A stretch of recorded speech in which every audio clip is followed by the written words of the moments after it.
Hi, my name is Rachel, and your nurse practitioner today. I'm going to be your therapist, and we are going to talk about, recording thoughts. What's a thought record? A thought record is, it's a tool that is used in cognitive behavior therapy that we use to kind of like track our thoughts so that we can recognize and change those unhelpful thoughts that kind of like don't benefit you in your cognitive and behavior therapy. We see that you can be in a situation and you have automatic thoughts, and what happens is that either those are negative or positive. Many times they are negative, and they kind of like stall you and prevent you from moving forward in your therapy. Why is it important to track our thoughts? It is important to track our thoughts because that's how we actually know to identify, those negative thoughts and replace them with a neutral and beneficial thoughts. For example, if you call your best friend and they don't pick up, so the first thing that automatically comes to your mind is, oh my God, she doesn't have time for me. So when we keep a track of those thoughts that you are actually having when a situation happens like the phone call, then we can kind of like see how we can turn around event and start thinking about positive events. And because when you have this negative thought, you actually comes with an emotion. The emotion is actually the one that you can feel sad that, oh my God, my friend doesn't care about me anymore. Oh, the emotion can be, you don't care if she picks up on that. Most of the time, if it's your best friend, you do. The behavior is what you act, what do you do about it? If you have a negative thought that she doesn't like you anymore, you may just give up and never call her. If it's a positive thought that she's probably busy, the behavior could be that you may just want to call her again after, after work hours. Maybe she's at work.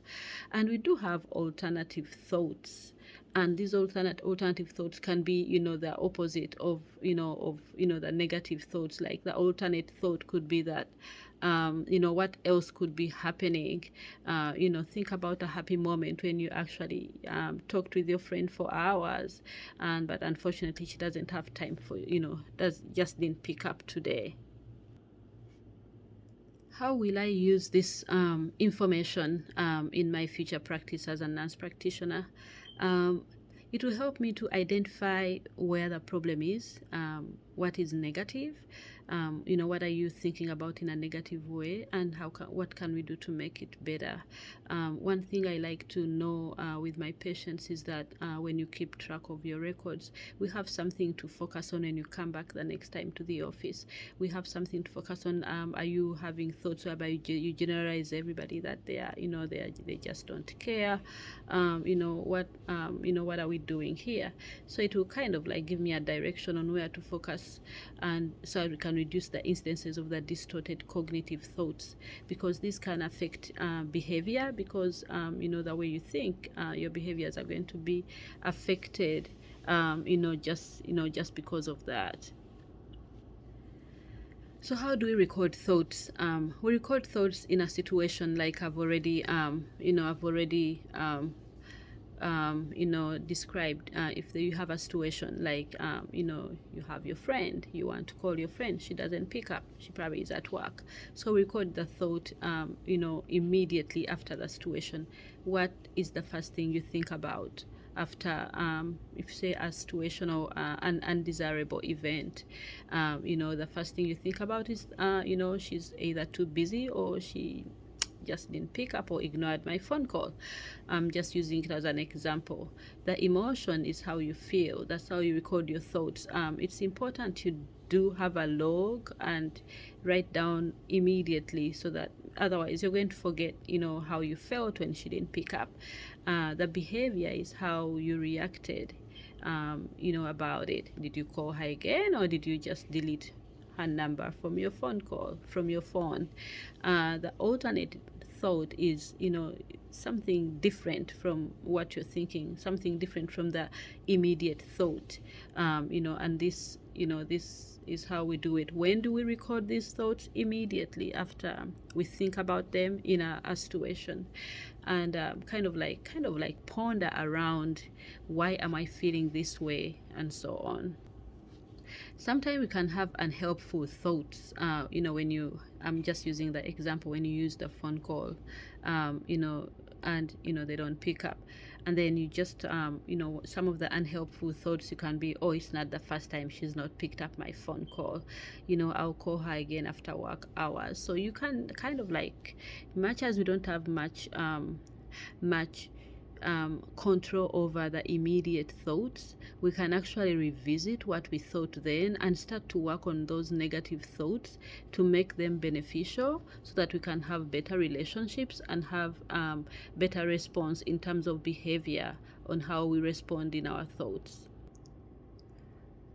So like I said before, when I look at definition of these concepts, a situation is a circumstance. It can be anything. It can be drug use. It can be you can't fall asleep at night. An emotion is actually how you react to the situation. You can feel sad about it. You can feel happy about it. It can be it's a feeling, and we all have feelings. These feelings are like a natural part of human existence. We cannot run away from feelings. We are only human. Thoughts, like we've talked about, these are we don't have control. Many times we don't have control over our thoughts. They can be helpful and they can be distorting. Many times they're automatic. After a situation happens, you just think, that way you think, like if you're stuck in traffic and somebody cuts through you, or you can think, or maybe she's an older driver who just didn't see me, and you can like kind of like feel sympathy for them. Or you can be like, oh, she is just being a careless or reckless driver. So it depends on like how you really how you want to think at that time when the situation happens. The behavior is actually, what do we do about it? Do we say in traffic, do you let her go and just let her go? I mean, you're all stuck in traffic, and what do you do about it is the behavior. When you look at challenging thoughts, you first of all, you accept that you actually are having negative thoughts that are not being beneficial to changing behavior in cognitive behavior therapy. So when we challenge negative thoughts, you try to practice to reframe your negative consciousness, and create like a positive shift in your mindset, and be like, okay, I don't want to start always be thinking negative about these people. I'm going to start thinking positive, to the better of the situation. One interesting concept is challenging the evidence. Or examining the evidence here during cognitive behavior therapy with respect to thoughts, is that you start to look at those thoughts and actually be like, did I really think it the way I should have, or did I actually just I didn't have enough evidence? If many times it happens in depressed people, like if you're sad and you need to talk to somebody so desperately, and you call them once or twice and they don't pick up, you'd be like, oh my God, she doesn't like me because I'm just so needy. So it's very common in depressed patients just to assume that what the automatic thought is actually true. But sometimes when we track our records, you start to kind of like examine the evidence that is what I'm thinking really true? Like, say you call your husband, he doesn't pick up, you're like, oh my God, he must be cheating. But when in actual sense, he's probably stuck somewhere, or stuck at work, or whatever. So many times when we are suspicious and paranoid, we try to have these automatic thoughts that come to our mind. So it's important when we start to challenge the evidence, or examine the evidence of our thoughts, and kind of like think twice about how we want to take, which direction we want to take regarding these thoughts. Finally, when we altering thoughts, we change the way we think about situations. And this kind of like benefits us because it gives us some kind of like a mental resilience, and not just fall for every negative thought that just comes into our way. We need to start rethinking, why am I thinking this way? Many times it's really the situation that's happening in our lives. So when we alter thoughts, we start to think about those thoughts that actually are going to benefit us, that we are going to feel good about, and eventually the outcome is usually a positive outcome, because we've started thinking differently about negative thoughts and those automatic thoughts that just come and consume us and make us depressed. My expectation for the completion of the next session is that we'll have another session to meet with my patient.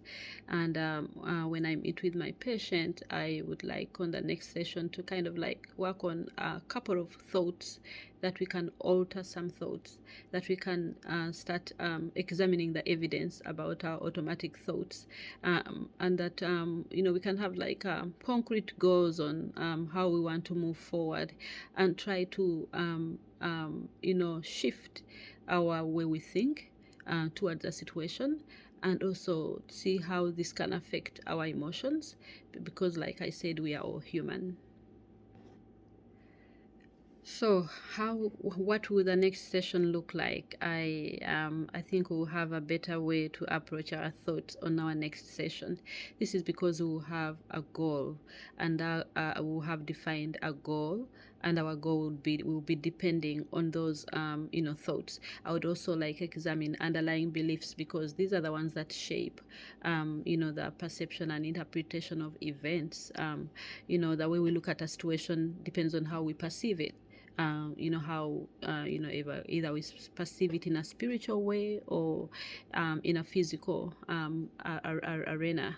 So I would look forward to our next session to discuss these negative thoughts, and how we can replace them with positive thoughts, and also review our goals after we alter our thoughts, and then that will help us to kind of like create a good feeling, because it is the emotions that actually drive the behavior, and the actions that we take, and this is going to depend on what we've been thinking about and how we are thinking about. So I look very forward to the next time I meet with you, to kind of like shift our thoughts to a positive outcome. Thank you, and see you soon.